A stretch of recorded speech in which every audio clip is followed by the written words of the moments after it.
So good morning and afternoon to everyone out there. My name is Ramu. I am a senior advisor here at APAC Assistance. So I will be talking about the geopolitical risk vectors influencing oil and gas exploration in the states of Sabah and Sarawak in East Malaysia. So when we talk about Malaysia's hydrocarbon exploration map, these states stand out for several reasons. Over the years, these regions, which is situated in the island of Borneo, have emerged as the most geopolitically complex energy production zones in the entire country. Their resources are vast, but their politics, security dynamics, and community relations make operations uniquely challenging. Sarawak has steadily expanded autonomy over the years. Since last year, Petros, the state's own oil and gas company, has positioned itself as the sole gas aggregator as well as gatekeeper for licensing. So this has diluted Petronas' once centralized role. So as we know, Petronas is the federal oil major based in Kuala Lumpur. For operator companies, this means new layers of approval, more negotiations with Kuching, which is the state headquarters of Sarawak, and also a more fragmented regulatory landscape. On the other hand, Sabah has pushed for similar autonomy, but with more friction.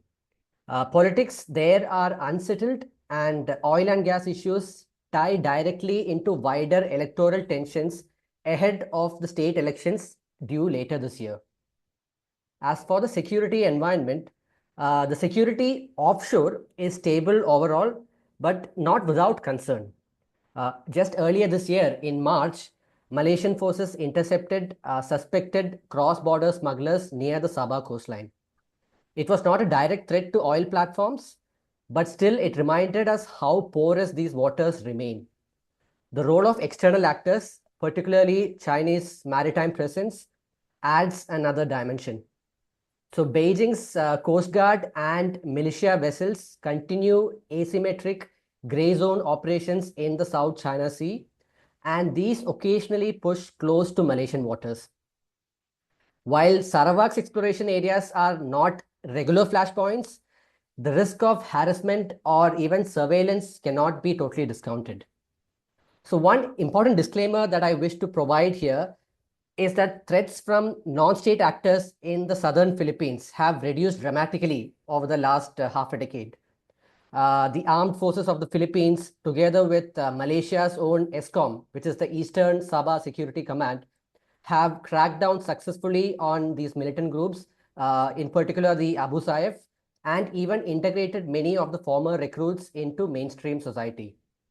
The result is that compared to a decade ago, the risk of armed raids on offshore assets is now close to zero. But that said, smuggling and opportunistic crime remain watch points. As for community and environmental, social, and governance factors, local expectations in these two states are rising day by day.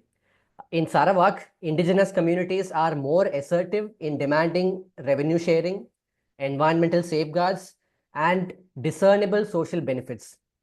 Confrontations have not been violent so far. However, they can delay project timelines and even investment cycles.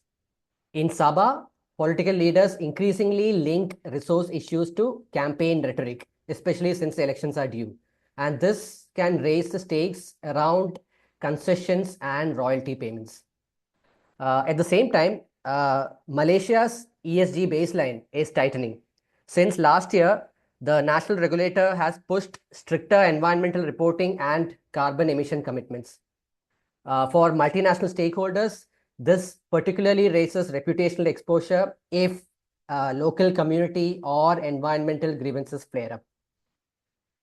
As for the outlook, if we take the interplay of the accelerated timelines, complex security environments, and add to it the political pressures, this means operators face a risk environment that can shift quite rapidly. So what could begin as a regulatory delay can escalate into community blockades or for that matter, even geopolitical posturing. For firms that are invested heavily in offshore Sarawak or exploring new acreage, oil and gas acreage in the waters of Sabah, 2025 to 26 will be more about adapting to layered governance and ensuring resilience against non-traditional disruptions as well. Finally, in conclusion, I just want to put what does this mean in practice, especially for risk managers out there. Number one, maintain dual track engagement, both with Petronas in Kuala Lumpur and with Petros in Kuching. So authority is no longer singular in this equation. Secondly, build contingency for geopolitical friction. Chinese gray zone tactics may not be daily threats, as I had mentioned, but they must be factored into security planning. Third, invest early in community relations. Local leaders, even if they're not hostile, can still slow projects if they feel sidelined. Finally, keep ESG compliance as paramount as operational safety. In Malaysia's evolving political economy, these environmental missteps carry not just reputational but also regulatory penalties. Thank you.